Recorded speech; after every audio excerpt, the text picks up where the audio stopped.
We had an error. Oh. Hey guys. Hi. Good morning. Good morning, everyone. How is stuff set up here. Everything going for your Saturday so Happy far? Saturday. Happy Saturday. Yeah. We're here. We made it. Yeah, we're doing a lot better this week. And thanks again for understanding us not being here last week.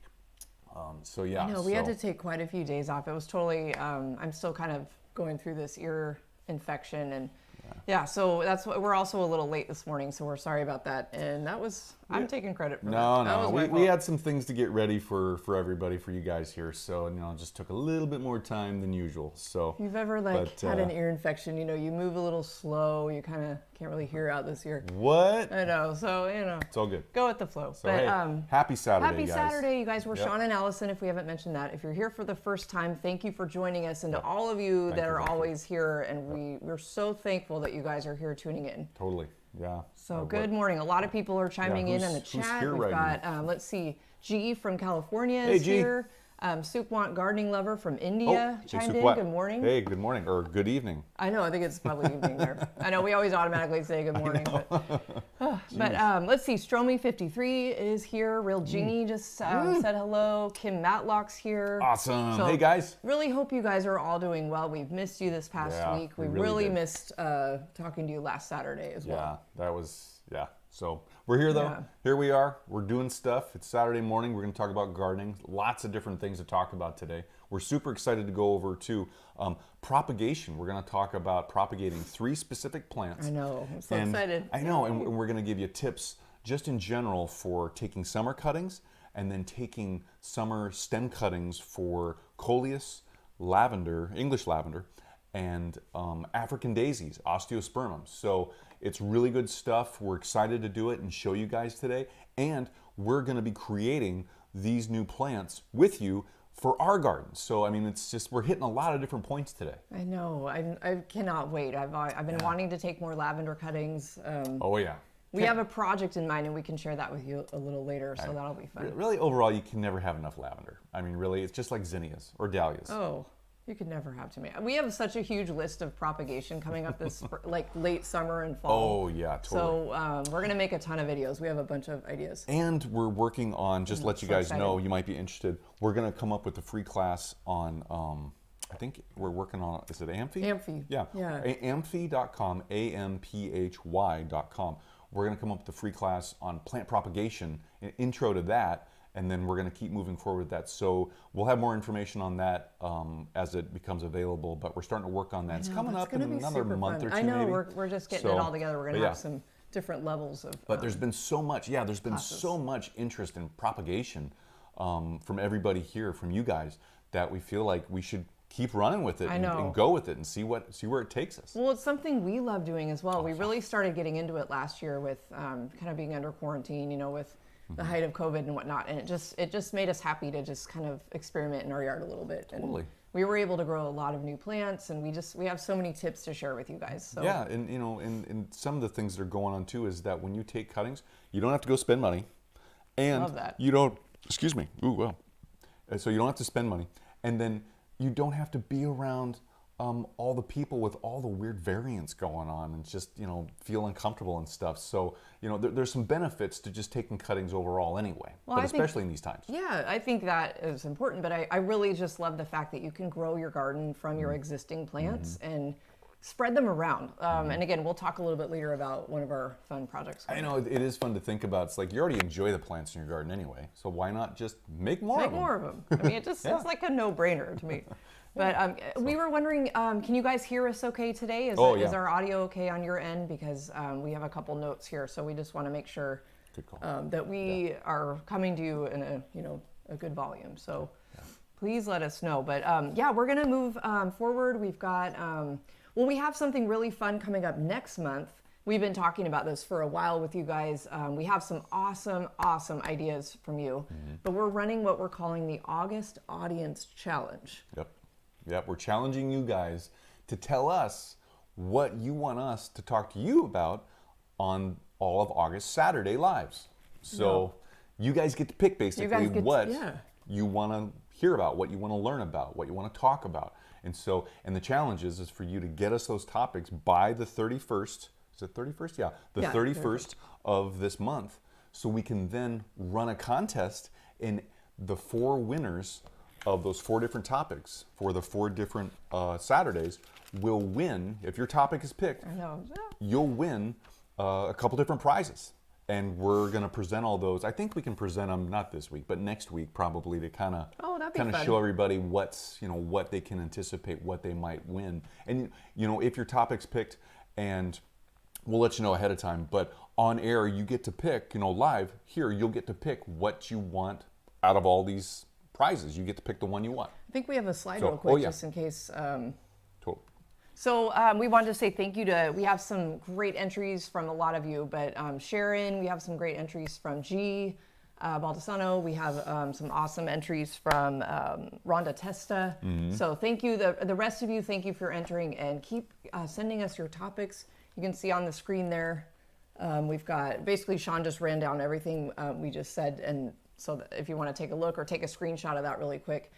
Submit your topics no later than July 31st, so you'll have all the way through next Saturday, right? Because I think that's our last live is the 30th of July. Yep. So yeah, we'll be available, or we'll be taking topics. Yep, and make sure to, we've been talking about this for the last couple of weeks, to just put a bug in your ear about it, you guys. And so what you need to do to submit your topics, you can see on the screen, email us at SeanandAllison@spokengarden.com, or put your comment down below in this live, because we're going to come through and we're going to check all the lives before this that we've mentioned it on. And so we want to make sure that we get all your ideas. So we want to try and be as thorough as possible to get everybody's ideas about what they want to talk about and hear about. So yeah, if you can't email us for whatever reason, it's easier just to make the comment down below in the comment section. Do that. And so we want to hear from you. Awesome. So yeah, that's going to be super. We can't wait to put this together for you guys. This is going to be really fun. And so real quick, before we jump into garden or some like Q&A from our audience, from you guys, want to say good morning to Sharon LaFay. Morning. Sharon. Happy you're here, Sharon. And Sherry Osborne, good morning. Morning, Sherry. Sherry said she's in Newport Beach. She had a show last night. Awesome, Newport. Yeah, cool. Thank you, Sherry, for your kind wishes. I am feeling a lot better. It's and some of you chimed in about how ear infections really are. Oh, they're not debilitating. So much fun. Sometimes. I've never really had one before. I feel like very fortunate. I guess some people get them very often. I've never really had one. I might as well tell you guys, you're going to get a kick out of this. It turns out I think I had mulch in my ear. Yeah. Like, seriously, the doctor wasn't quite sure what it was, but it was some kind of, like, foreign... I got something in my ear that, like, I didn't know about. I didn't feel it go in. Isn't that the weirdest thing? And we were doing mulch a couple days before. I know, yeah. We were spreading this different kind of mulch around, and things happen. Who knows? I literally have... How do you get mulch in your ear and not know about it? I mean, really. The wind, a quick, scratch on the ear with your glove. That's kind of what I think I might have done. I don't know. It's like the sign of a true gardener, right? You have mulch in your ear, you have dirt in your hair. Oh, yeah. I mean, really. So anyway, yes, I've got lots of eardrops on the mend on that. Yeah, she's doing a lot better. Oh, so. It's been very painful. But okay, should we show them our fun? Yes, this is super cool. I'm going to let Sean show this because this is pretty exciting. Gotta grab coffee. Okay, so guys, you probably already know. If you don't know, we have this little product that we basically came up with, designed and made. It's called Little Dibby, and it helps you plant seeds at the correct depth with these depth markings, these rings, and quarter inch, eighth inch, quarter inch, half inch. It's measured, it's graduated. It's so fun. And then there's the other kind of spatula, scoop, spoon edge to transplant and thin your seedlings after they germinate.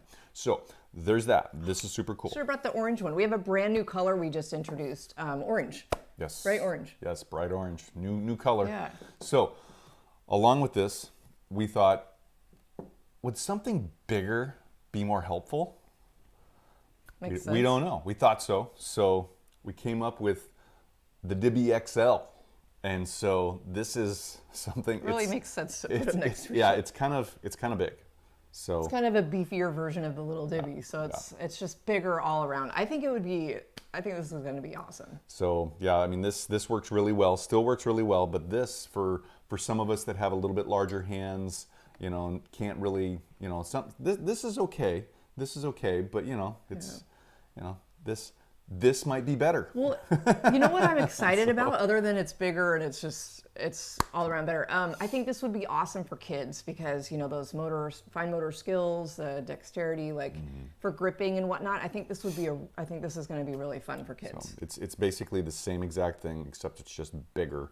I think it's at least 2 inches longer, and it's just beefier. You can really get your hands around it. We still got this is a prototype. We still got to get the graduated measurements down. They're not exactly the same, and what's needed, like what's already on the first divvy, the little divvy. So anyway, this is cool. We wanted to tell you guys about this. And we want to know what you think. Yeah, you guys are the first ones to see this or hear about it. So thank you for listening to that. We're excited. Okay, let's get into some questions. Enough about us. Okay, so this comes from an account called Voided Tea on our Shasta Daisy Care, our Friday plant chat from a couple weeks ago. So the question is, I just planted a Becky Shasta Daisy to my small flower bed at the front porch, but it's only 9 inches from the wall. So 9 inches out, right, from the wall. I think it might be too close and want to move it, but not stress it out right now. Should I move it next year? It's a really good question, and it's good. Thank you, Voided Tea, for asking this question. So, yeah, totally. You got to think about the spacing when you're planting plants, and then just even going around your garden and kind of tracking things and checking up on your different plants that you've just planted even this year or in a couple years past. See where they're at. Look to see how close they are to other plants and to even like fences or buildings or walls. Because, yeah, it kind of depends on your goals a little bit, but yeah, if it was us, we wouldn't want our Shasta daisies growing up against the wall per se, because we might need access to that wall. There might be an electrical panel, there might be a water, some irrigation boxes nearby, or we just need to make sure that we have access to that wall to maintain it, whatever it might be made out of, concrete, block, wood, anything. So yeah, so just want to kind of see where things are spaced. You want to make sure if you need access to things, you need them clear about 2 to 3 feet away, which is what we try to do around our whole property for our house and for our fence even. Because, you know, sometimes you got to get into the fence and make repairs. It's hard to do that with the plants right up next to it. We have something to do right now, actually. So yeah, Voided Tea, this is a great question. And for transplanting the Shasta daisies, you can do it next year if you want to, but I would say you might have planted it this year. Super cool. That's awesome. I would leave it alone. I would maybe transplant it this fall, because that's when you usually can move plants around. They're starting to shut down. They're slowing their growing patterns down, their need for different things, and there's not a lot of stress like there is during this time in the summer, right? You know, the heat, the lack or need of water. So in the fall, it's almost like you could basically treat it as you're kind of dividing it too. If you want to think about it this way, you're not literally dividing it, but you could think this way, because in the fall is a great time to divide and transplant Shasta daisies anyway when they get too big. So maybe think about doing it in the fall and moving it then when the temperatures are lower, the heat's not so intense, and it's not so dry. So that's fun. I mean, it's weird to think like we're already starting to think and talk about fall gardening. I mean, Sean and I are designing our content right now coming up for the next couple months, and it's like, wow. Yeah, fall's coming. Fall. We're only a month into summer, and you're always a season ahead if you're planning, you know, right? Yeah, oh yeah, so, totally. But I'm sure a lot of you are kind of in the same boat. You're starting to think, okay, what do I need to do this fall? Yeah, really good point. Let's enjoy the summer though, too. I know, right? So, and also Voided Tea, and everybody else out there, for the Becky Shasta daisy, it gets roughly about 3 to 4 feet tall and about 2 to 3 feet wide in general. There's different cultivars out there. There might be dwarfs, there might be slow growers, there might be even big ones that get larger than what I just told you, 2 to 3 feet wide. So, but make sure to keep that in consideration when planting and maintaining your plants and how they're growing around other plants. So anyway, really if you didn't know how big it got, I just wanted to let everybody know. Yeah, that's really good. So, yeah. Good. Hopefully that was helpful, Voided Tea. Hope so. Okay, our next question is about Cosmos, one of our favorite summer cool, annuals. Cosmos. This comes from Fiona Drennan, so thank you, Fiona, for your question. Fiona has lots of Seashell Cosmos. That's a great variety. They're so beautiful. She has a lot of Seashell Cosmos that she planted and would like to know, how do I keep them from blowing over? Some are already towering over me, and I am 5'7". Oh gosh. So really tall cosmos, which is the best. We love, like the taller the better. You know, we had those, we grew a lot of those last year. This year, cool. Not so much. I know we have a few, but yeah. But yeah, this year we had volunteers, side note, we had volunteer teacup. Cupcake white. Cupcake white.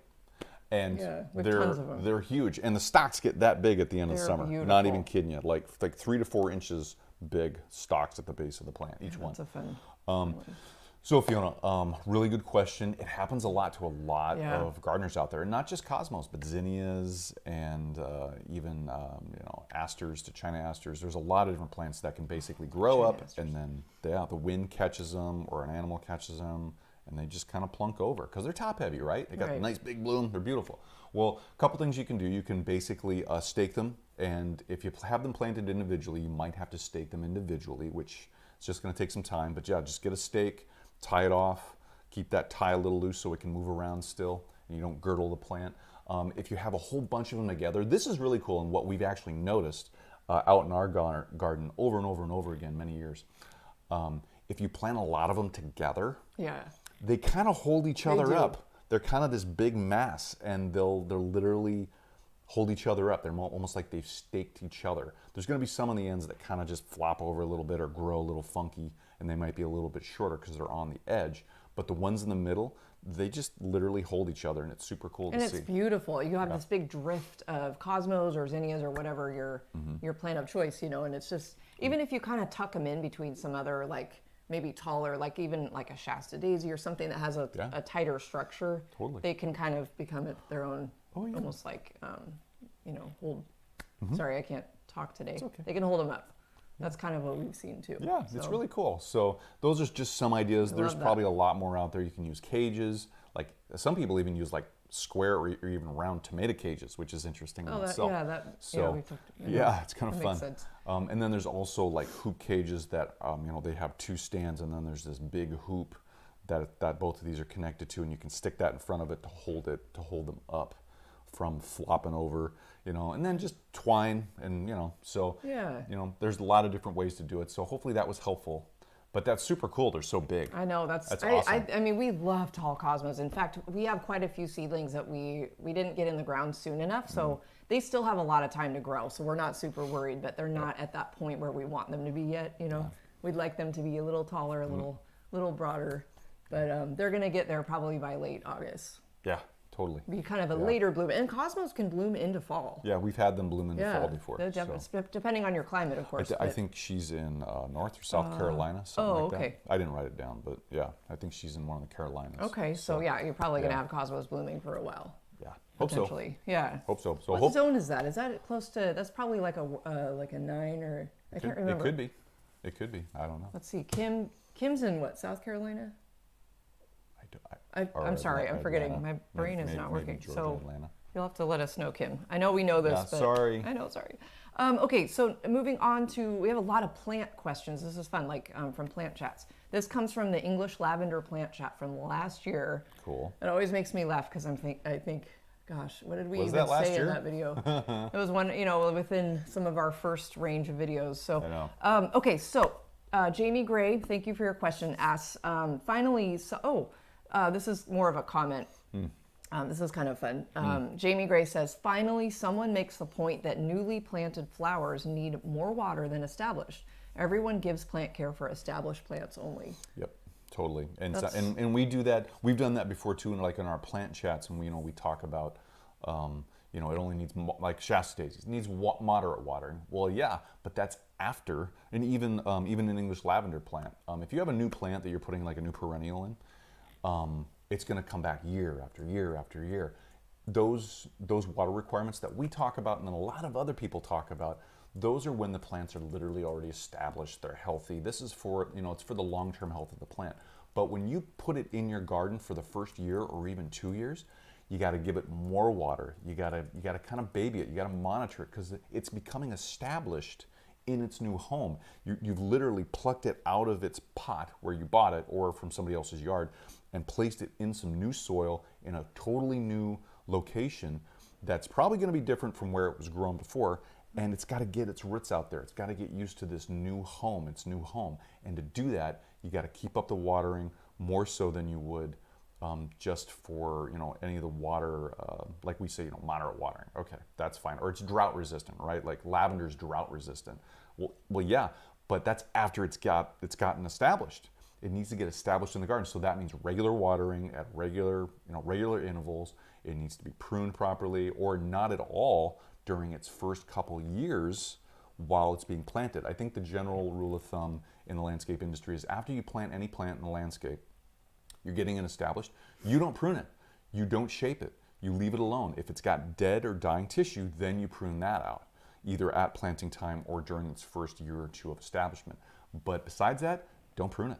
And keep up the watering on a regular basis, because those roots still have to get out there. They still got to get out into the surrounding soil from that planting hole. So yeah, that was a great comment. That is, you know, and thank you for the feedback, Jamie Gray. That also makes me want to make sure that we are being intentional about that when we introduce new plants too. Totally, we have to. Yeah, because I mean, a lot of our audience is beginner, and we want to, just make sure we're supporting that. Totally. So thank you. Thank you. Yeah, thank you, Jamie. So real quick, G. Baldesano chimed in on the chat and has a really cool accomplishment from this week, setting up water irrigation. Oh, awesome! He said he took watering from taking an hour and a half down to about 25 minutes. Oh, isn't that a nice feeling? It's the best, right? Isn't that nice? Just with the flip of a switch, he said. I know, that's so cool. Awesome. Yeah, good job. Hey, you know what? And we saw your comment earlier that mentioned that too. So we're gonna get back to you. Oh, and cool. Everybody out there with your comments. We're doing our best every day to get out there and get back to you. But that's super awesome, G. That's so cool. Good for you for getting that done, because it's just watering. If you don't have it set up automatically, it's a time suck. And wherever you can save time, especially for you, G, with 2 young kids, that you're taking care of. Like, totally. Time savers are a must. Woohoo! So great job. Okay, so our last question that we chose for today comes from the Agastache Hummingbird Mint Plant Chat. And this comes from Queen Sophie. Great name. How do you deadhead it? Agastache. How do you deadhead Agastache? Where should I cut it down to? So deadheading. I think we have an Agastache. Yep, we got one right here. And I already actually deadheaded it earlier this week, but wanted to show you what we did. So this is a longer stem. Basically, the new flowers are up here.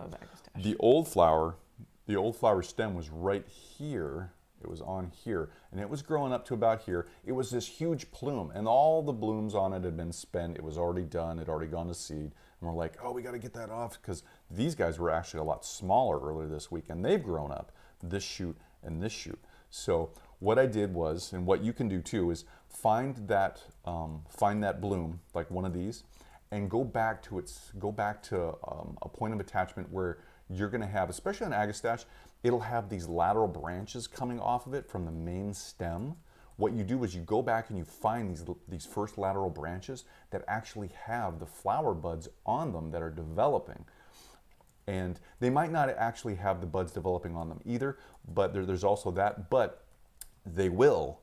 And so what you need to do is go back to those first lateral branches, cut right there above those lateral branches, that attachment piece right there, cut that main stem of that old flower off, and then what that's going to do is that's going to tell the plant, hey, old flower's gone, I can keep producing these shoots and these new flowers, so here we go. And so it just starts growing these lateral branches, and it develops those new flowers. You can see these are new flowers right here that have already started to develop and actually get longer and bigger.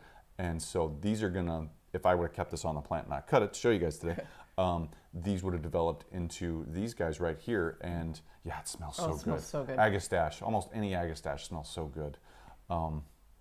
So they would have developed and opened up, and that's how you deadhead Agastache. You take that old bloom that's already gone to seed or it's withered or whatever, go back down the stem, find those lateral branches, especially ones that either have the developing flower buds, and then just above those lateral branches, cut the stem, remove that old flower, and there you go. You got a whole new batch of flowers to come in. And the hummingbirds will go crazy like ours are.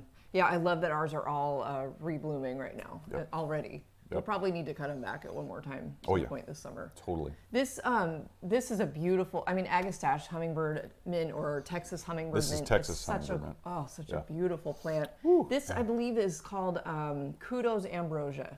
I think that's the cultivar we have. So we forgot to grab the plant take, but it's kind of a pinkish and orange colored flowers. It's just, it's gorgeous. Beautiful. So yeah, if you guys grow it, it smells really good, and it's in the mint family. And if you don't have it yet, you should get it. You should.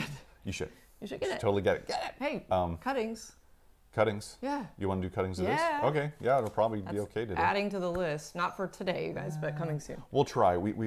So part of what you're going to learn today too, guys, is that when you have a plant that you want to take cuttings from, usually you don't want to take the cuttings from an already flowering stem. You want to take it from a non-flowering stem.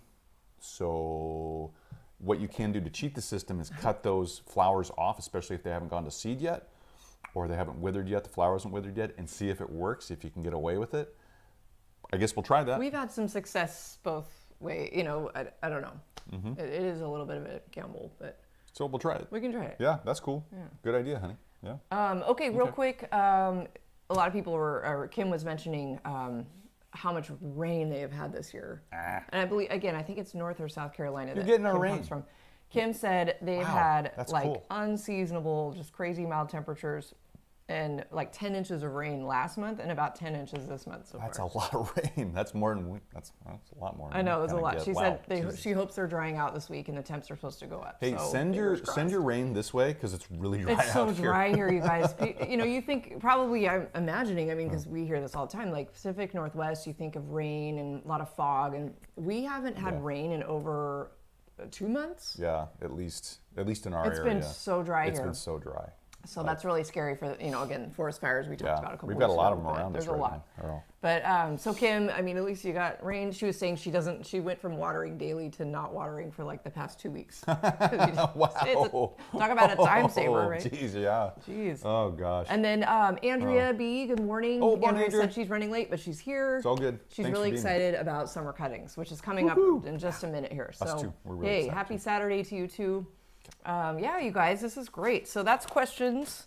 We talked about the WXL. Kim's in North Alabama. Oh, why did I? Thank you, Who am I Kim. thinking of? I don't know. I'm sorry, Kim. We got that mixed up. I don't know. So yeah, she said typically they're really dry and high humidity. So that is, that's crazy. And 7B, she's in 7B. 7B. So okay. Cool. Okay, you guys. So are you ready to talk about some summer cuttings? Let's do summer cuttings. Yeah. This is going to be awesome. You guys are going to be so excited to find out. There are so many plants you can take cuttings of right now. There's a lot. We have a huge list ready for you, so get ready to take a screenshot if you want to do that. And what we're going to plan on doing too is for these plants that we're going to talk to you about, which is English lavender, Coleus, and then also African daisy. We have our notes and some specific things about taking cuttings for each one. We're going to talk to you about that today. We don't have that up on a slide, but what we plan on doing is it's already in a Word document. We'll PDF it, we'll simplify it, PDF it, and then we'll put it as a link from Dropbox into the description for this video, and then you'll be able to download that if you want these notes and these specific these specific information to take these cuttings for these plants. Yeah, definitely. So, I'm sorry we didn't have that ready for you guys. yet. And those of you listening on the podcast later this week, that'll be available for you as well. Yeah. Yeah. Yep. Okay, so let's talk about some general tips for summer cuttings. Summer cuttings. Because we all want to make sure we do it right. Now, one really cool fact about summer cuttings is almost all of them will grow very easily and root easily in just water. Sorry, guys. I'm getting this down. So Sorry. Sean's going to get that ready. It's been a couple of weeks. Yeah, so I know we're a little out of practice. So we've got some general stem cutting tips to talk to you about, and then we're going to show you a list of a whole bunch of plants you can take cuttings from right now. And then we'll get into the specifics of the lavender, the coleus, and the osteospermum. Yeah. We're going to do it right here. We're going to move some stuff out of the way. We've got it all ready to go. Yep.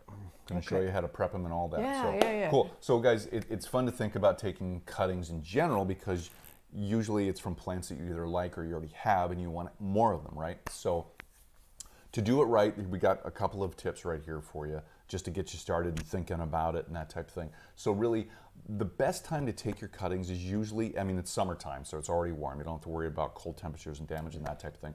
Take the cuttings during the coolest time of the day. And usually that's about dawn or just sometime in the morning before those really hot temperatures start coming in and the sun's beating down on any of your plants. And also, if you can take the cuttings, if your plants are in some type of shade, or you can move them, if they're in containers, you can move them to shade the night before or the day before, so they're not stressed, they're not in that full sun, they're not respiring as high, they're not using up a lot of water when you take the cuttings.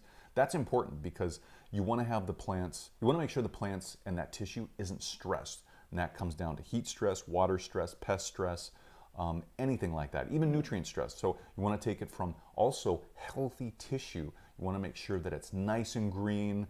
You want to make sure that it doesn't have any nutrient deficiencies. And also, a good tip is to look before you take these cuttings. Give yourself maybe about a week when you want to take these cuttings. Give yourself about a week before. Go out and look at the plants that you want to take the cuttings from, and look to see how healthy they are. Look for any nutrient deficiencies, any type of stress, and look for pests. Unfortunately, you're going to need to look for this. Is kind of a nasty thing to have to go look for, because it's like, are they infested with something? But hopefully not. Hopefully not. So, but go look for that, because if they are, you don't want to take cuttings from that plant until those pests or those diseases are taken care of and they're gone. So luckily, lavender, one of our most favorite, especially English lavender, doesn't really have too many pests. So it's tough. It's one that we don't, you really don't have to worry about. But English lavender's a tough plant. If your yard's like ours, on the other hand, we have a rainbow of aphids going on everywhere. So we got pretty much every color you can think of. We're spraying. They just kind of moved in this year. This year's a good year for them. This is a very ideal year for those. So I love that you said that, because that's really important. Don't take stem cuttings from something that's stressed out already. And that's not only for the cuttings you're taking, because if they're stressed out, especially with pests or diseases, you have less of a chance of getting in the root, because they're not as healthy, they're not as strong, they don't have that immunity to ward off or keep away those pests and diseases. But also, those pests or diseases could transfer over to all your other cuttings and some of your other plants that you're going to take cuttings from, or that are in your greenhouse or your protected area. So you got to think about the bigger picture too. So just kind of keep that in mind. We ran into that, just side note, well, we've probably mentioned this a few times, because we're still trying to figure out how to do better this winter coming around, this next part of the year. Always room for improvement. Always room, But we had an aphid infestation in our greenhouse, and it was from nursery plants we brought in, and possibly some other plants that we were trying to overwinter. So we lost all of our petunia cuttings, all of our hydrangea cuttings that we had already taken, and I think we lost a lot of cuttings. Let's put it that way. They got attacked. Yep. But, got to learn the lesson. Super bummer. So, we'll do better this year. Yep. Now we know better. We do. Luckily, they all rooted. Yeah. Well, and, we just didn't do that great of a job of looking for those things before we brought them in. And we know better. We do know better, but we just didn't do it. So it was more of a crisis move, I remember, because our temps dropped really low, and we were like, move plants in. So we were more in plant protection mode. Yeah. And that was something that slipped our mind. And it happens.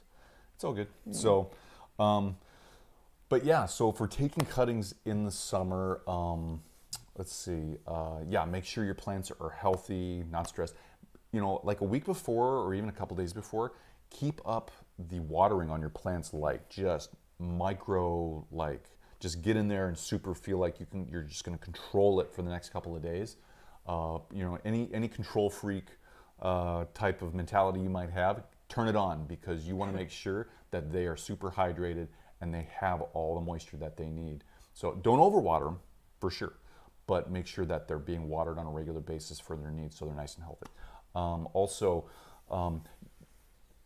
When you're taking these cuttings, you want to give them the best chance that you can to survive and root. So you're going to make sure that when you take these cuttings from any of the plants that we're going to show you on the list and what we're going to show you today, they're at least about 4 inches or up to 6 inches in length.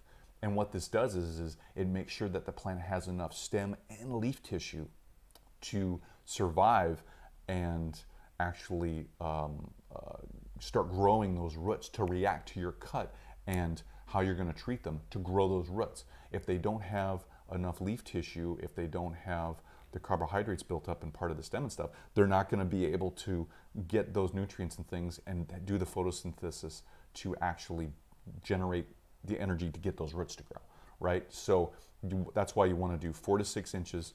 And so that's really good. Make sure when you're out there cutting, your stems, these stem cuttings, look for that length. If you don't have that length, try not to do it. Wait until you get that growth. And then also make sure that, and we're going to show you today, you want to take the stem cuttings from vigorous new growth. You don't want to take it from old, hard old wood like 2 or 3 years ago, because it's going to take longer to root, if it roots at all. So it comes down to maybe the maturity level, not maybe, it does. It comes down to the maturity level of that tissue. And so the younger it is, the faster and easier it will root, especially with these plants. So I think that's pretty much it for what we want to tell them for the tips and tricks here. Yeah. So also, what we're going to use today to show you, we've got, so we got to prep the cuttings. Maybe we should go over this first. I'm going to move my coffee. Where should that go? Let's go that over there.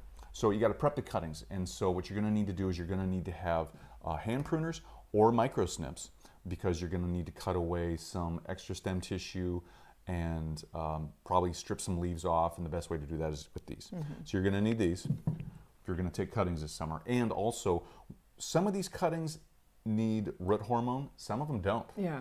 And so we'll talk about that in a little bit. But we are going to do the soil cuttings. All the soil cuttings we're going to do today, and we're going to do water cuttings. All the soil cuttings are going to get this root hormone. And this is, garden safe, take root, rooting hormone. It's a IBA, indole 3 butyric acid, for all you nerds out there. It's a plant growth hormone. It helps the plant, the stem cuttings, generate new roots. That's what this does. This is on Amazon. Yeah, and I guess we could link that too. That's a good product to have. It'll be down below. Oh yeah, in the description. If you're not familiar with the way we do cuttings, and I mean we use general best practices, of course, but we always take enough cuttings so we can kind of experiment a little bit, and we usually do, like for example, English lavender. We've taken several rounds and had really good success. We do kind of maybe 3 to 4 cuttings. We'll do just straight, like we'll just plant it right in soil. We'll do about the same amount of cuttings in rooting hormone and then plant it in soil, and then we'll do the rest in water.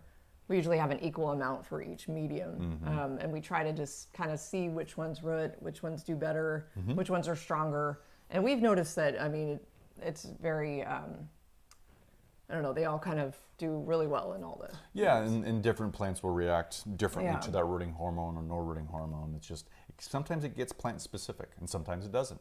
So yeah, it's fun though. Yeah, really fun. Yeah. So what do you want to do first? So we went over the tips. Let's give them the big list. Okay, the big list. Okay. The big list. You guys are going to love this. So, because a lot of these you probably already have in your yard. And there's more of these, you guys. It's not just that these are the end-all, be-all of the cuttings that you can take, but this is, here, I'll just do that. I know. I didn't leave room. That's cool. So yeah, so here's a start of a good size list for you to take cuttings from right now in the summer of these plants, stem cuttings. And so, and also I don't think I said in the tips, you want to take what they call softwood or semi-hardwood tissue cuttings. And so it depends on the plant. Like we're going to do Coleus today. Coleus is basically a herbaceous perennial. It's not hardy in our area, so that's why we're going to take cuttings. And also, we didn't go over why to take cuttings, some of the other reasons to take cuttings.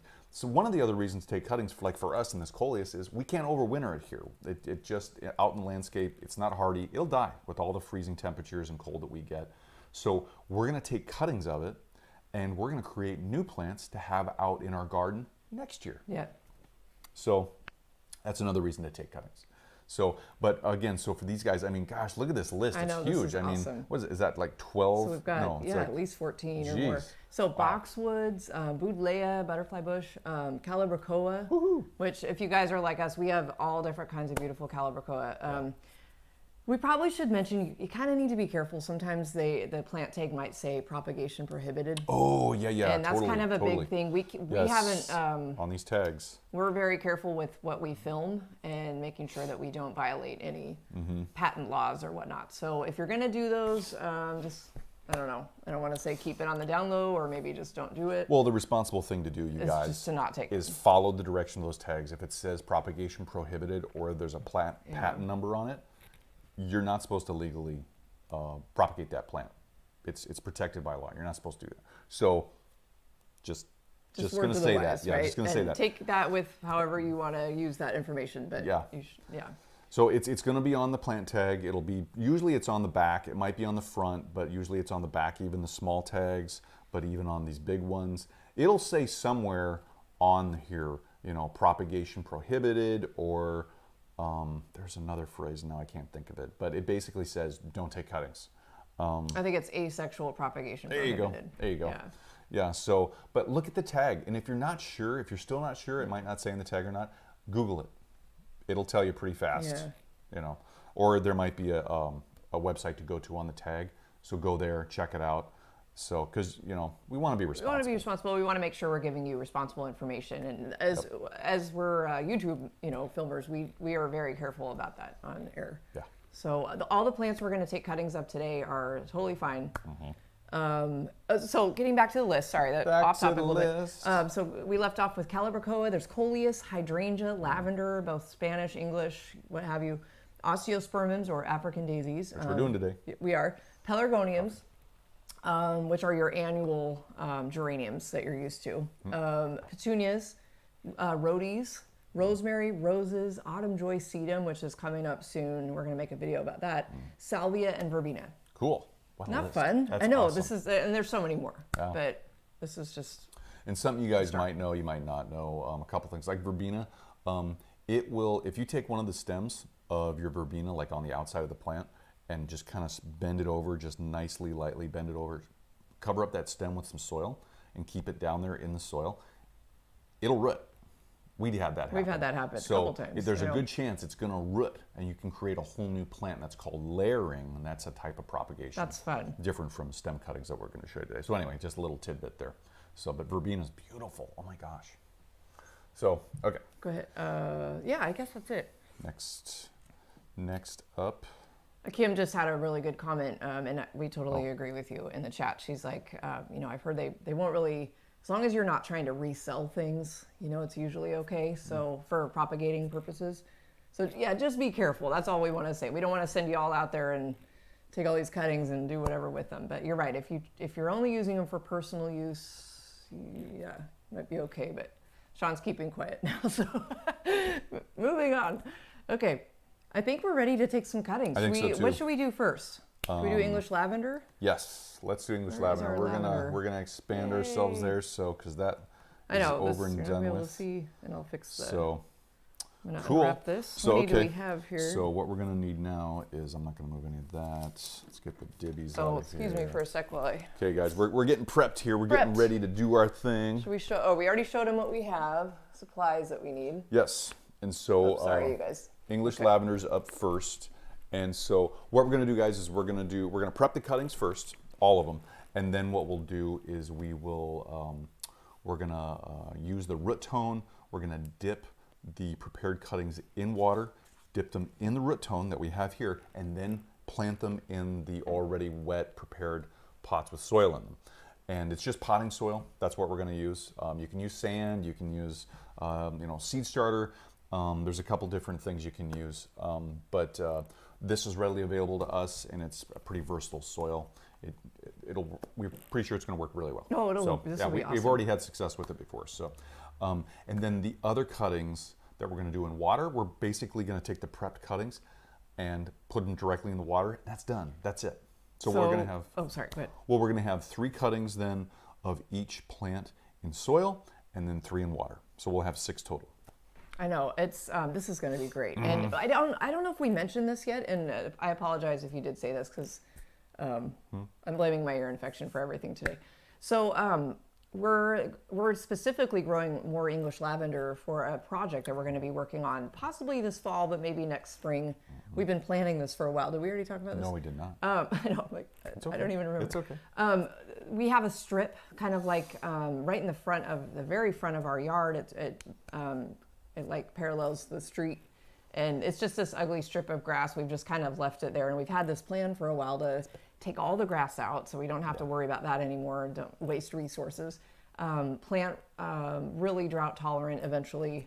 Plants like lavender, sedum, maybe some grasses, some beautiful grasses from our list from earlier, and just gravel. Just or nice rock mulch. Yep. So it's going to be very a very drought tolerant plant assortment in a very sunny area. So it's going to be fun. It's going to be awesome. So we actually have, instead of we usually just take cuttings because we love the plant, but we actually have a plan. Yeah. We have a project in mind that we're going to be taking lavender cuttings and then eventually seed them. So that's fun. Yep. So we'll give you updates on all that as everything develops. Yay. So yeah. And actually, I'm going to. Oh, I'm sorry. You didn't want that out here. Okay. Okay. It's okay. So because I want to show. Okay. Yeah, we'll be able to show. I know we've got a lot of stuff. It's all good. Oh, would you mind punching holes in the soil? Can you? Oh, the big dib. I get to use the Divi XL. All right. So I'm going to prep the soil a little bit. So guys, in the reason, how it's fun. Wow. So the reason we're actually prepping the holes in the soil first before we even get to any of the cutting stuff is because when we take these cuttings and we put the root tone on them, if we don't prep the holes and have the holes ready and we push those stems into the soil with the root tone, we're literally stripping all that root tone, that rooting hormone off of the stem that we want it to stay on to help it root. So the way to do that is to punch holes in the soil, and so then you can just nicely stick the stem down in there with the root hormone on it, and then just nicely tap it in, secure it, and it's done, and that root hormone stays on the stem.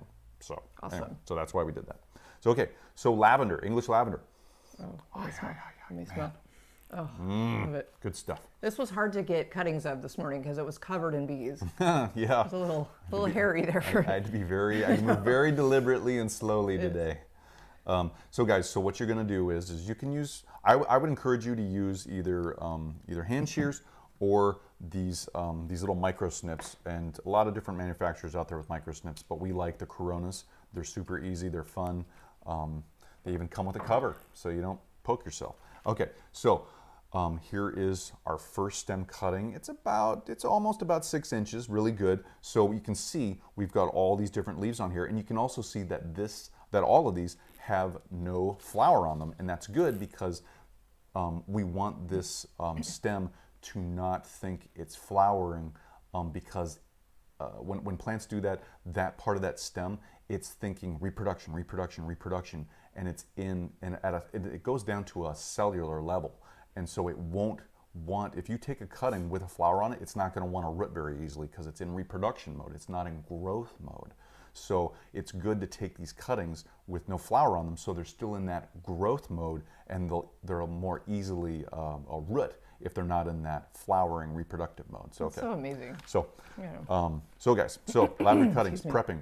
We want to take at least half of this stem and get all of these leaves off of here because this portion is going to be below the ground, below the soil. So we're going to go through, and I'm going to take these snips, and I'm just going to get as close as I can to that stem, and I'm just going to cut all of these leaves as best I can away from the stem. And the reason I'm using the snips instead of just stripping it is because these snips are more surgical. They're going to give me a cleaner cut, a smaller wound on each one of these stems, and so this stem won't be as stressed, if you can believe it or not. It won't be as stressed this way as if I just went through and stripped it all, and then it's got these huge strip wounds from me just pulling these leaves down and exposing all the inner tissue. So, and that's important because you don't want this stem to sit there and go, well, I have to repair all this before I even grow roots, because that just takes away from your success of the rooting. So anyway, so we've stripped those away. It looks good. I'm going to recut this stem because it's been off the plant. It's lost some water going up the stem after I cut it, even though it's wrapped in this this stuff here. So okay, so we've done that. That's the prep on that. Yeah, that's the prep on each one of these stems I'm going to do. So now I'm going to take this stem, I'm going to dip it in the water so it's nice and wet, and this root hormone will stick to that. I'm going to make sure it's not too drippy, and then I'm going to take this and just dip it into the root hormone, and it'll look just like that. There's your root hormone all over that, and we're expecting the rooting to happen in these areas down here. Actually, I might go a little bit deeper if I can and get that root hormone. Okay, cool. So there were leaves here, right about here. There were leaves here. Roots can develop in these areas because there's buds here, and they will basically reprogram themselves under these situations. A lot of plants will, to grow roots from these areas instead of new stem new stems and even flower buds. So anyway, so just a little word wise, that's why we did that. Here we go. We're just going to stick it as nicely as we can. Don't touch the sides of that hole. And then we're just going to kind of do this real quick. The soil's already been wet, so we preempted that. And so it's nice and moist. And there you go. That's one of our, this is going to be a new cutting. There's a new plant. A new plant, yeah. And real quick, if you want to see some of the cuttings from our yard we showed on Instagram yesterday, just made a really quick reel, and totally. You can see one of our English lavenders. It's probably, gosh, I mean the leaves from last year. It's pretty big. It's huge. We planted it out in the garden, our new terrace area. Yeah. And it's doing really well. It's beautiful. So that's really fun, and it feels really good to know that we created that, from an existing plant. Mm-hmm. So that's fun. I'm going to keep prepping these. And so Sean's prepping, cutting the leaves off, again, about halfway down, because you don't want any of that, that material under the soil. Yep, recut that stem too. And I'm cutting them at an angle, so I have more tissue exposed. Hopefully that'll mean more roots. A better chance of root. Oop, I almost dipped it in there. There we go. I know, we do. Let's do that.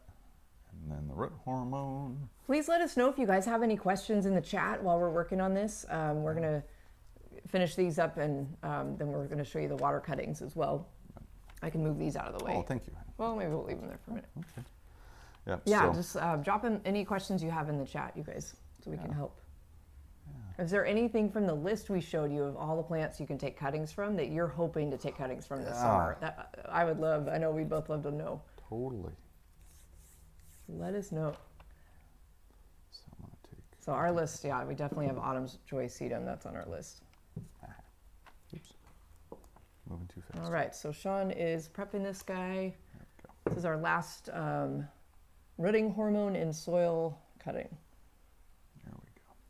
And what we'll do is we're going to keep these in our greenhouse, and it's usually 4 to 6 weeks. You should start seeing some roots, and you can very carefully check, and we can kind of help you with that later. But we also have this we have several lavender cutting videos, if you guys are interested, and we showed multiple updates on those. Yeah, we should probably mention too that once you take the cuttings, you want to then keep the stress levels of those cuttings down to a minimum. And that means don't have them in direct full sunlight or for very long, because you don't want them to have added stress to them over and above what you're already trying to do with them. And so I'm going to put this here. It might sink down. We'll secure that a little bit later. So there's the first one right there. And then, yeah, we'll do like a rubber band thing on the top of this this jar, and then we'll definitely secure these down. So. Oh, right, because we don't want it. Yeah. Yeah, we don't want. Right now, it's. I don't know if you guys can see that, but it's. Yeah. It's kind of underwater, so we don't want that. But we can do that later. Yeah. Yeah. Totally. So obviously, we're not going to use rooting hormone to put it then in the water, because it'll just dissipate in. Oh, shoot. Right, I know. As Sean's following mine. I almost did it. I know, but it's so amazing that if you've never taken cuttings before, we highly, highly recommend at least trying the water cuttings. And things root so easily. Oh gosh. It's funny. I didn't even mean to take cuttings of mint, but I wanted some mint in our office. I wanted to have that smell. It's really refreshing, and I took a bunch of stem cuttings basically and just put it in water, and they've all rooted, because mint is a really easy one to start with as well. What have we've rooted a lot of different plants in water. Oh, everything's been in water. Every single thing.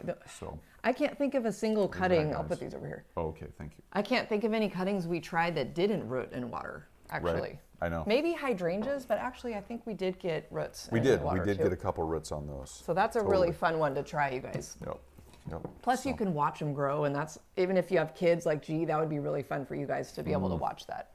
Yeah, we had a comment like a week or two ago, I think somebody put on there about they're growing avocados. Oh, cool! From the actual seed, the pit in the avocado, and they're watching the roots, and they were talking about how wonderful, how cool it is to see those roots come out and see that whole plant start to develop from the water. Oh, so because you can see it, right? I think we need to try that. That was cool. I think we need to do. We like avocados. I know. We love avocados. They don't really grow very well. They won't grow here. Okay, so Sharon has a couple questions that we haven't got to yet. One is related to rose cuttings. Ooh, so cool. She asks, can you tell us how to take rose cuttings? Because we have some roses out front. We were considering taking some cuttings to kind of expand our collection a little bit. You know, I personally, and Allison I think too, we don't have a lot of experience taking rose cuttings. We can try it. We could guess though. We could definitely try. Yeah. Yeah, it would be fun to try it out.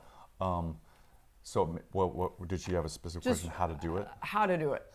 Maybe that'll be a video. But I think right now you can take rose cuttings. You can. If It was I saw on our it. list. Yeah, it was on our list, right? Yeah. So yeah, I think right now you can. And what you need to do is find that new vigorous growth on your plant. Again, 4 to 6 inches of stem growth. It can be semi-woody, and meaning it can be a little bit harder, you know, a little bit tougher, but the more tender and young the tissue, the faster and better chance you have of it actually rooting. So I think, if I remember right, I looked it up in one of our reference books, our propagating reference books. We have 2 of them, by the way, just double checking things. And I think the roses, I think you're supposed to use rooting hormone, and there might be a specific kind. It might not be this one. Oh, that's. It might be a different one. This one, yeah. I did pin this one in our comments in our discussion here, you guys. If you want to just check it out, see if it's something that might work for you. It's relatively inexpensive, and one little container that's only 2 ounces. It's lasted us for a long time. Mm-hmm. It really has, and this is supposed to be safe. It's supposed to be safe around kids and what do you call it? Dogs and pets. Yeah. So it's supposed to be one of the safer ones. So that's why. Garden safe. Garden safe. Yeah. I'm trying to look for the parts per million on it. So they come in different concentrations. Some of them I don't even see what this one is. I think this one might be 1,000 parts per million. It's just a way to measure the concentration of it, is what I'm talking about, parts per million. So that might be something, Sharon, you'll run into. If you start looking to propagate your roses, it'll say a specific type of rooting hormone, and the concentration will be in ppm, parts per million. Okay. So just something to think about if you're going to get into that. It'd be fun for us to try it. I know. I'm kind of thinking my grandma had. In fact, we have a picture of it coming up in a little bit here. We've got a beautiful one rose. We don't grow a lot of roses. We don't. We have one beautiful one that was my grandma's. It's gorgeous and it's reblooming. Yeah. They take a lot of time and maintenance. They do. They're a little bit more finicky for us in our climate than we like to. I know. They're so gorgeous though.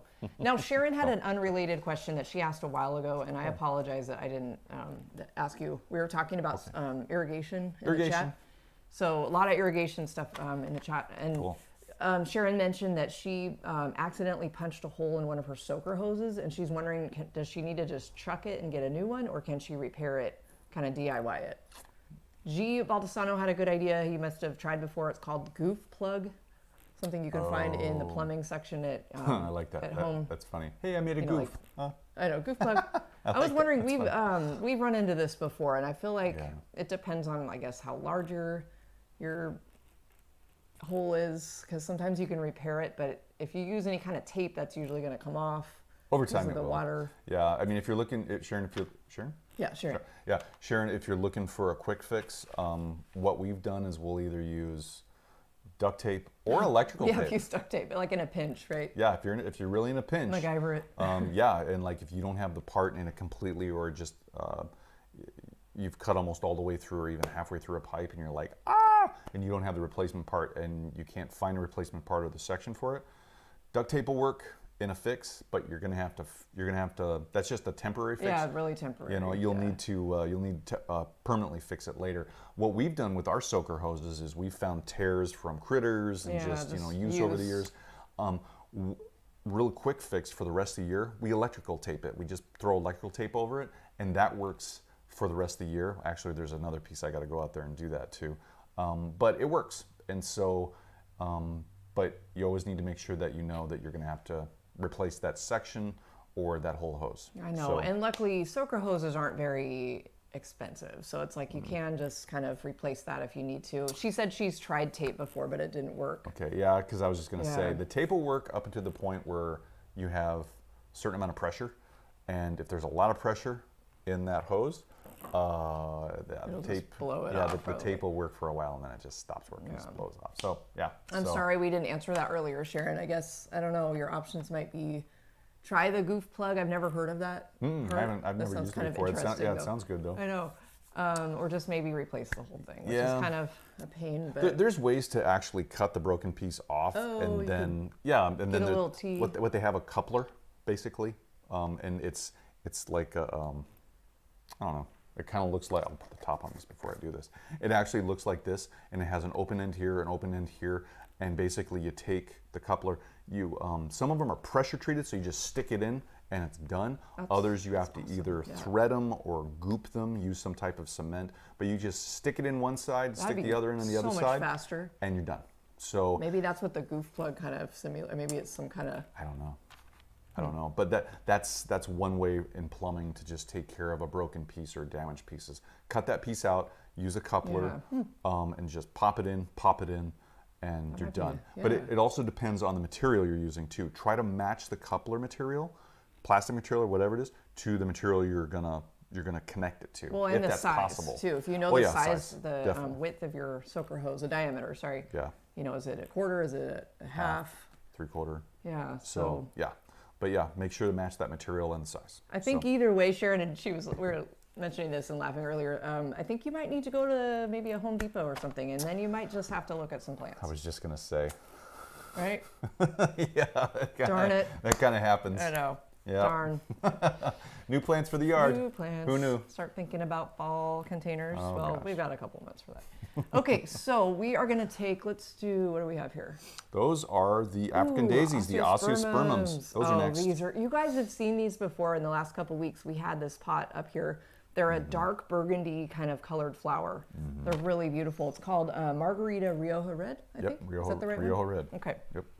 Yeah, we're pretty sure. Oh, it's right here. The other ones, the other Osteosperms we have, the other African daisies we have, they are protected by patent.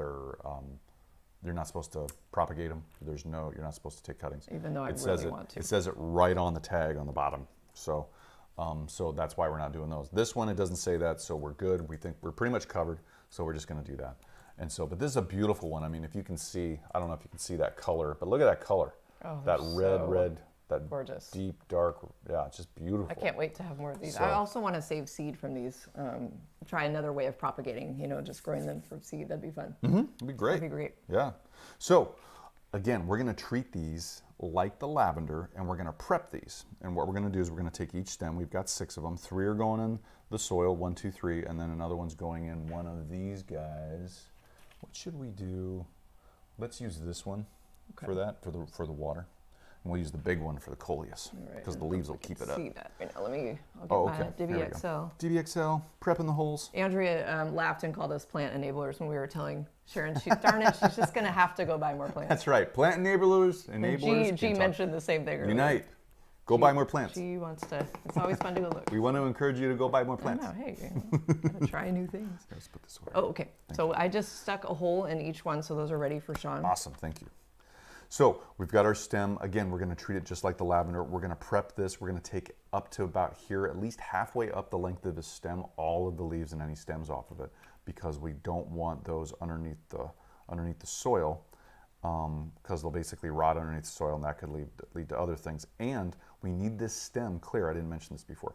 We need to keep this stem clear and get it clear, so that rooting hormone has a nice or as smooth surface as we can get it to then adhere to the plant stem, to the cutting, and that increases our chances of rooting. So that's another reason why we're doing this. So, okay, I think we're looking pretty darn good. And these are all looking really nice and healthy. This is this year's growth. You can't see that right now, but that's what's going on here. So I'm gonna cut the base. These are a little too big for little tiny leaves. Yeah, these micro snips work really well for this, you guys. So, okay, so we are dipping, what they call dipping and sticking. Dip and stick. Dip and stick. Yep. And Sharon, you're right. Yeah, especially the plants from the Save Me rack. She was saying. You and Allison, you guys know this stuff. That's funny. The Save Me rack. You can find some really good purchases awesome. in the Save Me rack. Yep. Sometimes they take a little more time than you have available, because they really need. But yeah, that Save Me rack, that discount rack. The discount rack. Yep, Oh clearance. man, yeah, that's the first place Allison goes now. It's one of the first places she'll go at some of these nurseries. Sometimes. Yeah, they're not all gems on that rack. They're not all gems, I know. Yeah, so, but it's well worth the look. The clearance rack was very full at Home Depot after our huge heat wave that we had here in the Pacific Northwest. I mean, it was like it had 3 huge racks full of plants. I actually picked up a dwarf sunflower plant. This was for like $4. Oh yeah. So that was fun. Anyway. Good stuff. So you got mine too? Yes, I did. Thank you. Yeah. So these 2 are finished. I'm going to go ahead and move these off to the side since we're kind of space deprived here. So, and again, please let us know if you have any questions about the process or what we're doing. We're just going to kind of roll through this and get these in their homes. So dipping and sticking. These are too big. Okay. Now we're going to do 3 cuttings in water. Cuttings in water. I love the dip and stick terminology because that's what I learned to do when my family rhododendron. My family had a rhododendron business they started when I was 5, and I learned to do that. My brother and I learned to do that when we were really young, and we learned that phrase, dip and stick, dip and stick. What are we doing today? We're dipping and sticking. Propagating rhododendrons. As my dad would say, we're gonna go dip and stick. It's like, yay, we're doing cuttings. So that's fun. There we go. Okay, so cut that off. That. No other treatment required, just put it in the water. And again, as you can see, these are way too big for this cutting, so we don't want these underwater. So after the show, we're gonna kind of devise a little stand for these, basically, that'll hold them up above the water level. Yeah, either rubber bands or even twine and tape, or anything you can just kind of throw together, MacGyver together to get it to work, and Oh, maybe you guys can't see that. Sorry. Here. That's okay. But if you have shorter jars, that would probably work better. But any jars you have, we always save all our jars now. You guys probably do the same thing. Just you never know when you'll need one. You never know. We're kind of taking over our greenhouse. And our garage. And our garage. So, okay, Sean's getting these ready. Yeah, there's really not much else to do there. Cool, but this is so exciting. I know, this is fun. This one right there. Okay. Should we throw the Agastache in with these? Yeah. Okay. I just thought of that. I'll get that ready. Thank you. So, why not? Yeah, why not? Okay, then maybe talk through. Oh, just trimming off these leaves, prepping these cuttings, these stem cuttings, going up about halfway on these stems, so we can submerge these stems in water with no treatment to root. Nope. Now I'm a little.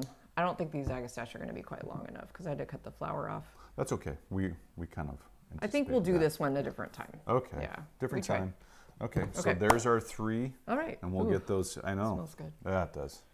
Cool. So last but not least, Coleus. God, I love these. Oh man, good stuff. These are gorgeous. You guys have probably seen these before as well. Oh yeah, you can see them right there. Yeah. Let's see. They're kind of a big pile. Yeah. This is a Coleus we picked up this year. We have a lot of it, and it's gotten really large. We want to spread and make more of it so we can plant it around our backyard next year. Yep. So this is called Rustic Orange. Rustic Orange is just beautiful. Gorgeous. Oh my goodness, we can't stop staring at it. Wow. So okay, Coleus cuttings. I think Kim was mentioning she wanted to take Coleus cuttings this year. Cool. So again, what you do even for the Coleus, because your Coleus might be starting to flower or growing those flowers on the tip top of them, on that stem, that highest stem, don't take your cuttings from there. Take your cuttings from the lateral branches without any flowers on them. And this especially goes for the Coleus. You can try and do it with the flower and just cut the flower off and then prep the stem cutting just like we've been showing you, or just try not to take those stem cuttings with the flower because it's biologically triggered already to be in reproductive mode, and it's hard for a plant stem to kind of switch back over to grow mode. Some plants will do it easier than others, and so it is possible, but it's just better to take the cuttings from a non-flowering stem. So just just saying that. So here it is, Rustic Orange, beautiful. So what we're gonna do, again, we're going to take all of these leaves and stems off of the bottom half of this cutting because we don't need all that, and we don't want that below the soil level. So we need to make it easier to get in the soil and treat it with the rooting hormone. And the funny thing is that you'll find all over the internet and even in different reference books I found in our reference books, these guys root very easily without root hormone in water. It's harder to root these in soil. I'm going to go up a little bit further because I don't want all that leaf tissue. I don't want them to dry out.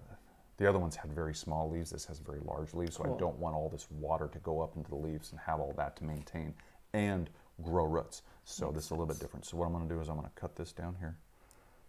There we go. I just think these look so beautiful in a flower arrangement. Aren't these just gorgeous? I know, they're gorgeous. Oh, there's our water. Super gorgeous. Okay, so there's that. Okay, so we're going to dip and stick. We've prepped it. Oh, well, no, I was supposed to do the water, but oh well. There we go. Aren't those cute? Yeah, so guys, I was going to say, these are a lot harder to root in soil because the stems are so herbaceous, and with that constant soil around them, the organic matter and the soil, they have a higher chance of rotting in soil for stem cuttings than they do in just pure old-fashioned water. It's kind of counterintuitive. You would think they do better in the soil and they would rot faster in the water, but not. It's interesting. That is interesting. So, Stromy53, this is awesome.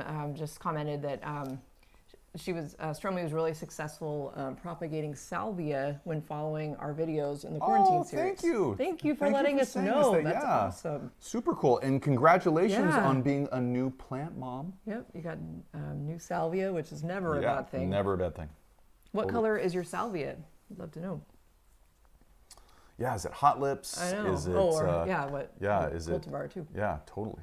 So I'm gonna keep We going. have a beautiful new purple salvia we're growing this year that we haven't shown you guys yet. I don't think it was sent to us from Doom and Orange. It's going to be on the market next year. It's called Hummingbird Falls. It's this gorgeous deep purple. We're going to have a garden tour coming up soon on a video, and I can't wait to show you this because it's just this beautiful. It's actually meant to be grown in a container or a hanging basket. A salvia for a hanging basket. Isn't that cool? It's really unique. It's super cool. You guys are going to love this. There we go. There you go, you guys. There's 3 new cuttings right there. Aren't those cute? They're just like little... Yeah, we'll see. This will be an experiment, right? Like you said, the soil may not be the most, like...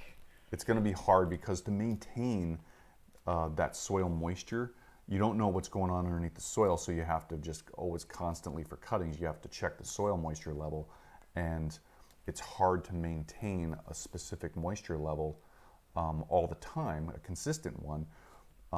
If you're just doing it like this, because I mean, you need something to measure it with. You need to be able to quantify it, measure it, and keep it up like that. And we're not doing that, so they do run the risk more of rotting. In the soil. So, wow. Where are they under here? I know, right? So these are huge. These are really good. These are really nice cuttings. Very long. I think they're a little bit over 6 inches, probably all of them, but it's good because these are just beautiful plants. These are nice and healthy. And you guys might have seen when I'm cutting the base of these, again, I think I mentioned this with the lavender, but I can say it again. I'm cutting them to, if I can, to where the leaves and the axils were, because this, if I don't, there's still a chance it'll root with that stem length there, but there's a better chance it'll root around and near these axils because this is where those buds are. And plants are funny. Cuttings of many plants will actually reprogram their buds and their growing areas under these situations. Instead of growing the leaves and buds, they'll grow roots because that's where the growth happens and is already genetically pre-programmed in the plant. It's just now those leaves can't grow because they're below soil level or they're in water, and they react with growing roots. It's pretty cool.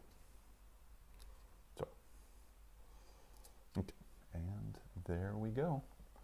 We are on our way to having 6 new plants each. Yay. Of all these guys. We gotta redo that a little bit there, but kind of got a little crowded. I actually kind of predict we're going to be probably taking more Coleus cuttings because I love this. This is probably the favorite Coleus. And then we just gotta find other places to put them. Maybe. We'll find room. Maybe other containers. There's always more room. New containers. Well, we also have other Coleus around the yard that I'm loving this year, so I'm kind of. Oh yeah. Kind of eyeing some of those. Like we're gonna take cuttings of that. We're gonna take cuttings of that. We definitely have to expand our greenhouse. Oh yeah. Stromy mentioned that, now maybe you can clarify, Stromy said the Etsy store link does not work. Oh no. So are you referring to the link for Amazon that I just threw up for the rooting hormone, or does our store link actually is like not working? The store link for Etsy should be etsy.com/shop, SHOP/spoken garden, all one word. So it should be. Keep it as easy as we can. Yeah, I know, we try. Otherwise we'll forget. Etsy.com/shop/spoken garden, and that should take you directly to our Etsy shop. And thank you for checking that and letting us know. So please let us know what happens there. Andrea said she's been taking petunia cuttings and coconut coir. Is it coir or core? I always say that wrong. Core. Core, sorry. Taking petunia cuttings in the coconut coir this year and having really good luck. So that's awesome. Oh, good job. And she mentioned, and thank you for letting us know that our yellow petunias that we did last year got her started on that. Awesome. Woo-hoo! Sadly, that's so cool. Congrats. Our yellow petunias all got infested with aphids last winter, so that was a bummer for us. But they all did root. Most of them rooted, maybe not 100% of them, but that's a fun one to petunias are so awesome. Really fun. And good job. Woohoo, that's awesome. Oh, definitely try again. Keep trying some different plants. Try new plants. I know. Yeah, we want to hear if you try new plants, tell us what you're doing. That's for everybody out there. Let us know what you're thinking of taking cuttings of this summer or even into fall, and maybe even why. Like, are you planning on? Do you just want more of them next year, kind of like we do, or do you have a specific project in mind? You know, it's always fun to think about. Yeah, and maybe you don't know. You might have a really good knack for taking cuttings and getting plants to grow. It just might click with you. You could start your own small business if you wanted to. I'm just saying. Just being careful that you're not propagating things that are prohibited. But anyway, it's always fun to think about those things. It's like it's a hobby. Now it's a business. Woo!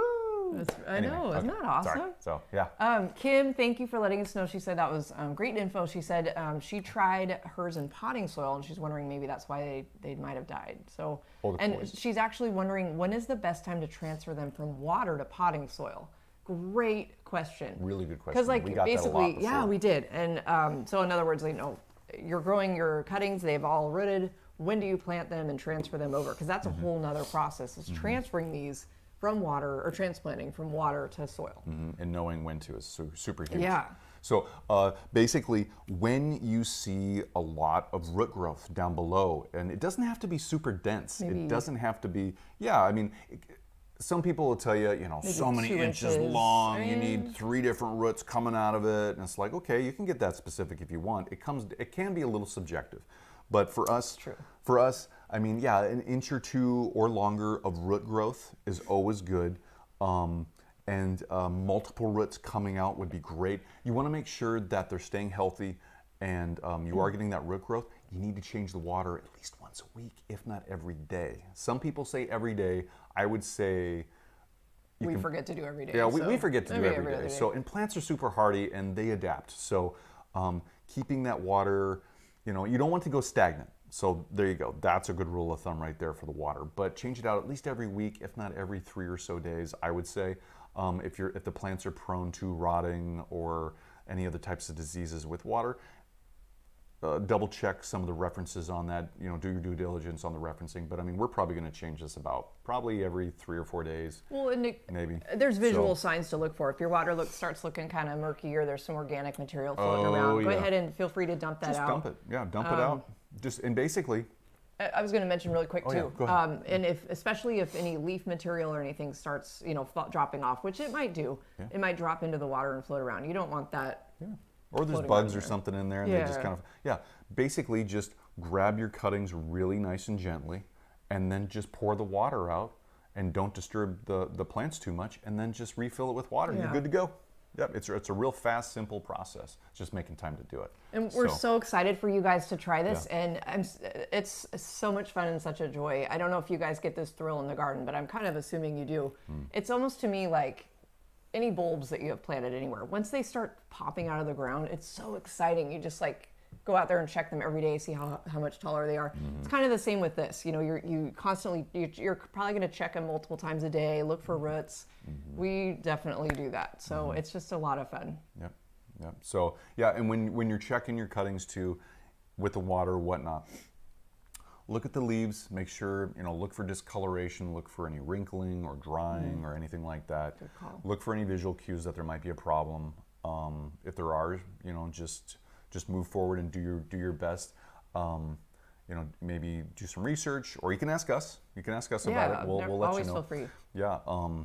So, and a good thing to do. I mean, these basically, I wrote it all down, but I don't know where our sheet is. But I think these are written about 2 to 3 weeks. We should probably give that to everybody. We wrote that down for you guys. I think.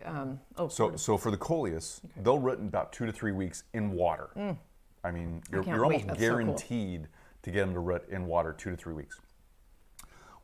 We can generalize and say probably 2 to 3, maybe 4 weeks in the soil. We're not sure yet, but a good way to check that is just to leave them alone for the first couple of weeks. Make sure their soil's staying moist but not swampy, and don't overwater them. But then after about 3 weeks, 2 to 3 weeks, come in and just basically, excuse me, I'm burping too much coffee. Let's hold that up so I can see what you're doing. So here, I'll do it. Okay. So basically come in, and after 2 or 3 weeks, give it 3 weeks, let's say 3 weeks, give the stem, just grab it real quick here, just give it a tug and see if there's resistance.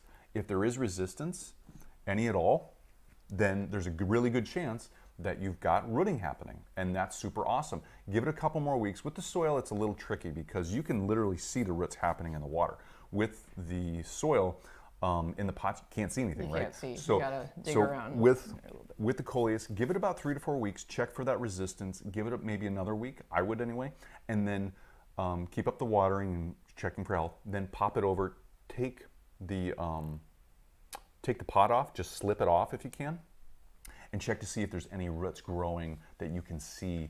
And then that'll be your indication that you have nice, healthy plants. And you just go from there and keep them healthy, keep them happy.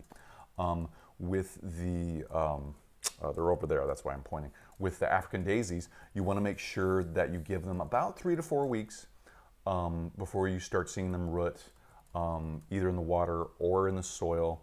And again, use the same in the soil, use the same method to just kind of give them a little tug and see if there's that resistance. And then maybe if you feel that resistance, awesome. If you don't, just leave them alone. They'll be fine. Just keep them happy, and then check another week to get that resistance. After you feel that resistance, just like the Coleus, give them another week and just keep them happy, and then check, turn them over, take that pot off to check to see if you can visually see any roots in that soil after taking and slipping that pot off. And then the same goes for the, what do you call it? The lavender, sorry, the English lavender. Now, to root for those, there's a lot of, it doesn't take as fast, it doesn't go as fast for rooting on the lavender. It can be 4 weeks, it can be up to 16 weeks. That's depending true. on, yeah, and it depends on how old the tissue is. So if you have brand new tissue like we have here, and it's this year's new growth, they'll take less time to root because it's more vigorous growth, it's younger, it's going to react faster. The older the tissue, the longer it'll take to generate roots. So it can take upwards of 16 weeks sometimes for rooting to happen, and that's really going to come into that age of the tissue. If you take semi-hard or hard, actually really hard tissue of stem cuttings, it's going to be on the 16 weeks side of things to get them to root. So just word of the wise. Just kind of expectations to manage, and just know what you're getting into. It's not going to happen overnight. This is definitely like a project that takes a month or so, right? Yeah. I mean, it's definitely pack your patience a little bit here. 2 to 3 weeks. Yeah. 2 to 3 weeks on these guys. That's pretty cool. 3 to 4 weeks on the African daisies, and 4 to 16 weeks on the English lavender. So just to start rooting, to see it start happening. Now again, on all of these, look for at least 1 inch, 2 inches, maybe even 3 inches of root growth, at least one root growing like that. And then you can start thinking about transplanting it out of the water, in this case, to soil, to really start getting to develop that root system. If they're already in soil and you notice the roots in the soil, leave them alone. Leave them in there until you keep checking them. They start getting maybe a little bit root bound, or they're outgrowing the pot and getting too big for the pot. Yeah, and if you have any questions about that, just let us know. Sean and Allison at SpokenGarden.com, and we can walk you through that process on each one of these plants. So, or other plants. Yeah, definitely. So, and you know what? Please, like, this would be something really fun for us to all check back in with each other. totally. So let's check in on our cuttings. Let us know in future lives how they're doing. Maybe send pictures if you can. Because we're going to do that with these. This will be really fun. In about 2 to 3 weeks, we're going to try and bring these back to you guys and show you what's going on. Yeah, definitely. So we challenge you guys to pick something from that list and maybe just experiment a little bit. You know, some people have mentioned in the chat that it's a little daunting, you know, to think about. It's kind of it can be intimidating. It can be intimidating. So just experiment with it, give it a try, and you might be really surprised by the results. Yeah, it's really fun. It's very gratifying. You are going to surprise yourself. I know, it's super fun. It's addicting, actually, a little bit. But yeah, so that's probably it for the topic for today. So we just have a couple slides to kind of show you, just to kind of wrap things up. We so appreciate you guys sticking around. This has been kind of a long, it's been a long one, long episode, but it's been so fun. It's oh my been gosh, so fun to connect with you guys again. And so audience topics. Yeah, let's show. We've got some pictures that were sent to us. We have So a couple of you sent us your pictures of what's growing in your garden. Thank you. I know, we love So we're going to showcase those right now. Here we go. We definitely meant to have these up for last week. Yeah. So Sherry sent us a beautiful picture of what she calls her Kobe Bryant tree. She's in LA area, and the Lakers are purple and gold are their colors. So she's got a purple and yellow rose tree. Isn't that beautiful? Yep. It's in memory of Kobe Bryant. I know, that's really nice. I love Beautiful. And then Dana, awesome Dana. This looks awesome. You've talked to us through growing all your elephant ears through this whole spring and into the summer. And look, there's one of them right there. It looks gorgeous. I think if I remember right, she said she's got these beautiful ones, again, in the container. But the ones she attempted to plant in the ground, it sounds like her cat got into them and kind of messed them up. If I remember right. So bummer, huge bummer, but definitely you'll be able to try again. Yeah, but that looks gorgeous, Dana. I love that. Good job. Yeah. Both of those pictures are so beautiful, you guys. Great job. Oh, man. That's awesome. We love seeing what you guys are growing and all the different climates everybody's coming from, and so much fun. Yeah, and if you guys want to, go ahead and if you want to show us what's growing in your garden, go ahead and send us any pictures you have. And if you have a video, that'd be cool too, you know. Oh, that'd be fun. Yeah, that'd be fun. We haven't done that yet. So send your pictures or video of your flowers you want us to show everybody on here to Sean and Allison at spokengarden.com, and we'll get them up, you know. Love that. Yeah, just send them to our email. So I just caught this comment real quick. This is hilarious. He said, if we can only take cuttings of our hands, so we have more hands available to like deadhead and like, you know, do all the garden tasks that we want and need to do. That'd be awesome. Isn't that hilarious? That'd be great. Take cuttings of our hands. Yeah. Take a piece of the arm, graft it on here. Now you got 3 arms, 4 arms. That'd be awesome. That would be weird, but probably awesome. Get a lot more done. Yeah. If only your brain could keep up, right? All the multitasking you want to do. Oh, yeah. Yep. So, okay, so that's what's growing in your guys' garden. Now, see what's growing in our garden. We've got a couple things. Cool. Look at all that. Wow. Okay, so top row there, we've got some beautiful Nephophia. Sorry, we don't have the cultivar info on that, but we love it.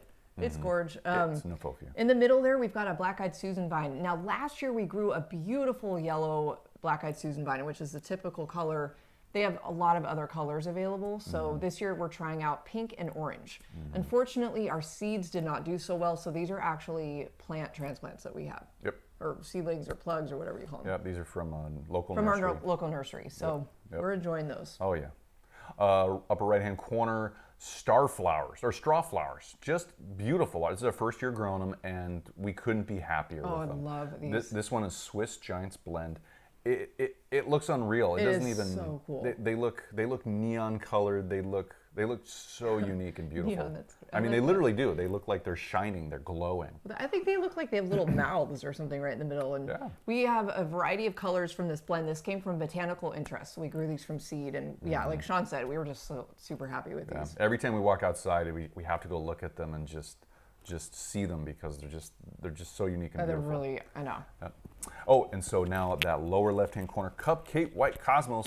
These bad boys are in our front yard, and just like the one lady with her question today about keeping them upright, her seashells, these cupcakes, they're huge. They get so big, huge. We love them. They grow. We got them growing so close together. They're dense. They hold each other up even in some moderate winds, and they're beautiful plants. Just bright white, and we got these seeds from Florette Flowers actually last year. So this is all of the Cosmos you see in that picture were like basically seeded from last year. Yeah, we didn't even plant any new ones. They're all volunteers. So we're kind of loving that. Yeah, it's awesome. That was pretty cool. Yep. And then in the middle there, lower middle, Allison's grandma's rose.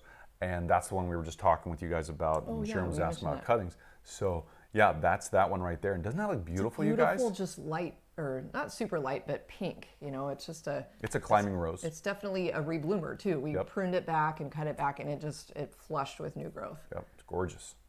Yep, and then last but not least, oh my gosh, that lower favorite right-hand dahlia corner. this year so This far. is one of the first ones to really open up and just brighten up those dahlia beds, those new dahlia beds we have this year. Oh my and gosh, it's wow, so pretty. I mean it's a dinner plate size. It's huge. I mean it's bigger than my hand when my hand's wide open. Well, and in that picture, it's probably, I wouldn't say doubled in size since that photo, but it's opened up even more, and it's enormous. It's striking too. And now there are other ones blooming right next to it, so we think it's called Lavender Perfection. Yeah. Yep. We weren't super clear. It's from Eden Brothers. We have quite a few new dahlias this year, and we kind of lost track a little bit. We kind of did, but this one, this was sent in a mix of bulbs from Eden Brothers, and they didn't really label which one was which, so you kind of have to just guess a little bit. But kind of have to go with it. That's okay. So it's all good. We don't care. It's so pretty. Yep, pretty. It's what we like. So that's fun, you guys. Sorry, guys. Black screen. Ha. Okay. One last slide we want to show you real quick, I think, is just what's coming up with YouTube Lives for fun. Yes, totally. Upcoming YouTube Lives. So next week we're just going to do a general Q&A with you guys. We're just gonna have our 4 questions from the audience and viewers from the previous week. We'll be going through those, but then we're just going to open up the whole episode to you guys and your garden questions and what's going on currently in your gardens, and if we can help you with any of the challenges or anything going on that you have planned, upcoming projects. So we're just going to open it up for you guys. So bring your questions. Yep, so bring your questions. Be ready. And then the next 4 Saturdays after that, as you can see, those are audience chosen topics. So, and we will let you know as soon as we've chosen all of those, the winners. Yeah. Remember, the due date for all those topics is basically next Saturday. Yep. We'll say by end of day, I guess. Yep. Get them into us by the end of the day next Saturday on the 31st. And then, we'll announce them, and then get ready for some great topics. It's going to be fun. So we've already had some really good ones turned in. So we're going to come up with a system of how to pick, because maybe it'll be based on what can we actually do here and in the space and whatnot. So totally. Definitely send those to us at Sean and Allison at spokengarden.com. Or put them down below. Or put them in the comments. Yep. That's right. We're going to check each one of these previous episodes, these live episodes where we mentioned it, to see if there's any ideas. Good idea. Yep. So we'll tally it all up, and it's going to be so much fun. Oh my gosh. Yeah. So it's going to be awesome, you guys. But other than that, you guys, we're going to wrap it up and let you go, because a lot of you, I know we've all got gardening to do, and everybody's got a busy weekend probably coming up. Totally. The Olympics are on. I don't know about you guys, Team USA. but we totally have Olympic fever right now. Yeah. Been watching a lot of softball. If you're not watching it, try and watch it. Super fun. If you're watching us from another country, go cheer your team on, your country on. Super fun. It's just nice to see everybody come together, and even during COVID, even though they're having some outbreaks and stuff there a little bit, but everybody be safe. Yep, be safe. But you guys, we hope that we have taught you something new today that you can take away and use in your own garden. That's totally. our point of being here with you guys and sharing our knowledge with you. Yep. So we're so thankful, as always, that you guys showed up today and brought your questions and your positive feedback. You guys made it so fun today. You always do. It was awesome. I know. We really appreciate it. We hope you have a wonderful day and weekend ahead, and we will see you next Saturday. Yep, definitely, you guys. Have a great weekend. See you next Saturday. See you next week, everybody. Take care. Bye, guys. Bye. Happy gardening.